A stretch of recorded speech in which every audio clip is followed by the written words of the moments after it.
شهر رمضان الذي أنزل فيه القرآن هدى للناس.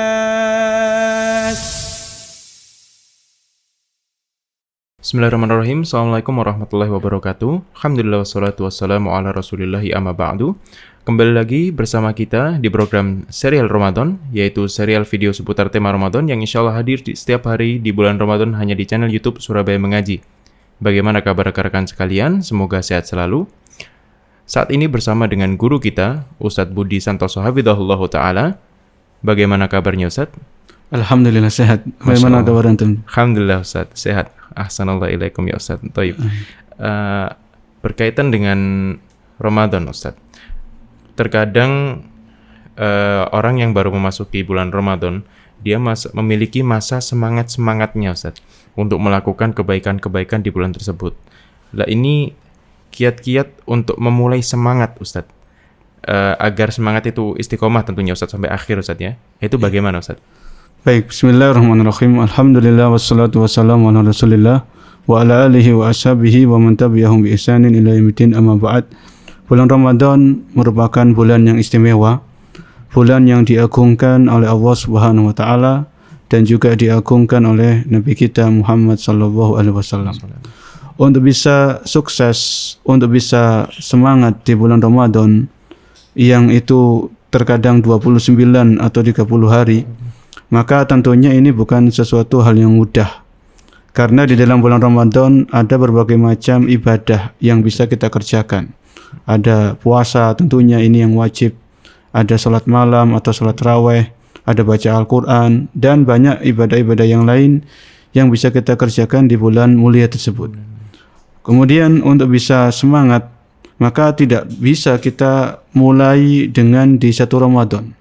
Perlu ada pemanasan, perlu ada persiapan yang matang, perlu ada rencana dan lain sebagainya. Sehingga kalau kita melihat orang-orang soleh di zaman dahulu, orang-orang soleh sebelum kita, mereka 6 bulan sebelum Ramadan itu mereka berdoa kepada Allah Subhanahu wa taala agar dipertemukan Ramadan. Dan ini menunjukkan bahwasannya bulan Ramadan memiliki keutamaan yang sangat besar, memiliki kedudukan yang sangat penting dalam hati kaum muslimin. Dan bahkan ada sebuah riwayat yaitu dari seorang salaf, orang-orang soleh sebelum kita, namanya Amr bin Qais al-Mulai. Amr bin Qais al-Mulai disebutkan dalam salah satu kisah beliau, idza dakhala syahr Sya'ban ahlaqa hanutahu wa tafarraha li qiraatil Qur'an. Jadi Qais bin Amr di sini, Amr bin Qais, beliau ketika masuk bulan Sya'ban itu beliau menutup tokonya. Ya, beliau fokus untuk menghabiskan waktu untuk membaca Al-Quran. Jadi kalau orang salaf, orang-orang soleh sebelum kita, itu mereka startnya sebelum Ramadan. Jadi mulai masuk Sya'ban, mereka sudah mulai membaca Al-Quran. Ya. Sehingga kalau ada sebagian kita atau kebanyakan kita mulai start di satu Ramadan, ini tentunya bisa jadi mengejutkan. Bisa jadi dia kaget, belum siap, dan sebagainya. Sehingga Ramadan di hari pertama dia sudah kaget, mungkin dia terkejut, nggak ada persiapan, sehingga banyak waktu yang terbuang. Mungkin masih malas-malesan, belum mood untuk ibadah dan lain sebagainya. Padahal kita tahu Ramadan ini terus-menerus akan berlalu, dan puncak-puncaknya Ramadan nanti di 10 terakhir yang itu butuh semangat yang lebih dari kita semuanya. Masya Allah. Lalu untuk kiat-kiat istiqomah sampai bulan terakhir itu Ustaz, sampai akhir bulan itu Ustaz. Baik, untuk bisa istiqomah dalam melayari, ya, kalau kita umpamanya kita naik perahu itu selama 1 bulan penuh, ini tentunya ada hal-hal yang perlu kita perhatikan. Yang pertama, kalau kita sudah akan diambang pintu masuk Ramadan, sebelum masuk Ramadan kita berdoa kepada Allah Subhanahu wa taala. Kita memohon pertolongan kepada Allah Subhanahu wa taala bahwasanya kita ini makhluk yang lemah. Ya. Manusia sebesar apapun badannya, sekuat apapun fisiknya, maka dia adalah manusia yang lemah. Dan kita butuh pertolongan Allah Subhanahu wa taala. Oleh karena itu kita setiap sholat kita membaca iyyaka na'budu wa iyyaka nasta'in. Ya Allah, hanya kepadamu kami beribadah dan hanya kepadamu ya Allah kami memohon pertolongan. Ya, jadi jangan kita mengandalkan kecerdasan kita, jangan kita mengandalkan pengalaman kita di Ramadan-Ramadan yang kemarin. Ya, setiap Ramadan ini kesempatan emas untuk meraih pahala yang maksimal, dan itu bisa kita lakukan kalau kita memohon pertolongan kepada Allah Subhanahu wa taala. Kemudian yang kedua, untuk bisa meraih hasil yang maksimal, meraih medali emas di bulan Ramadan, yang kedua adalah kita berteman dengan teman-teman yang baik. Ya, kita kondisikan diri kita, ya, kita memiliki teman yang bisa mendukung untuk kita beribadah di bulan Ramadan, yang bisa memotivasi kita, yang memberikan semangat kepada kita, yang bisa mengingatkan kita ketika kita lalai di bulan Ramadan. Ya, teman ini bisa teman di dunia nyata atau teman di dunia maya, teman di Facebook atau teman di grup WA.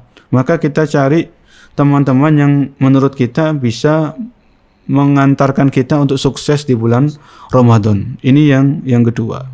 Jadi cari teman yang baik. Kemudian yang ketiga, untuk bisa sukses di bulan Ramadan, selain persiapan, kemudian berdoa, minta tolong kepada Allah, kemudian teman-teman yang baik, teman yang soleh, kalau wanita muslimah teman yang soleha, maka yang berikutnya yang ketiga atau yang keempat, ya, kalau kita urutkan pemanasan, kemudian berdoa, kemudian teman yang soleh, yang keempat berarti di antara faktor yang penting agar kita bisa sukses di bulan Ramadan, yang keempat adalah mengurangi aktivitas duniawi.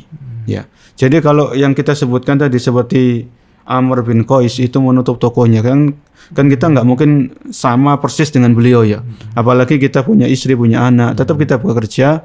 Cuman mungkin kita kurangi aktivitas-aktivitas yang masih bisa dikurangi. Ya, ini Ramadan ini setahun sekali. Belum tentu nanti kita juga ketemu Ramadan berikutnya. Maka kita pilih mana kira-kira aktivitas yang masih bisa ditunda. Ya, aktivitas mana yang kurang penting, aktivitas mana yang kurang bermanfaat, sehingga kita bisa memaksimalkan seluruh potensi yang kita miliki untuk benar-benar beribadah dalam bulan suci Ramadan ini. Ya. Kemudian yang kelima, faktor yang kelima adalah hendaknya kita mengkondisikan keluarga. Ya, jadi di rumah itu kita punya istri, misalnya kalau kita sudah menikah, kita punya anak, maka kita punya jadwal.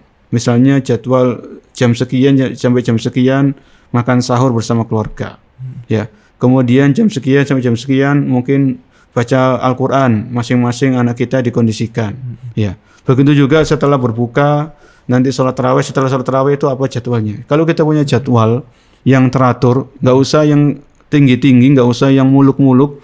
Yang penting kira-kira jadwal ini kita buat untuk kita laksanakan. Ya. Kemudian kita evaluasi setiap hari, apa yang kurang, apa yang belum dikerjakan, dan seterusnya.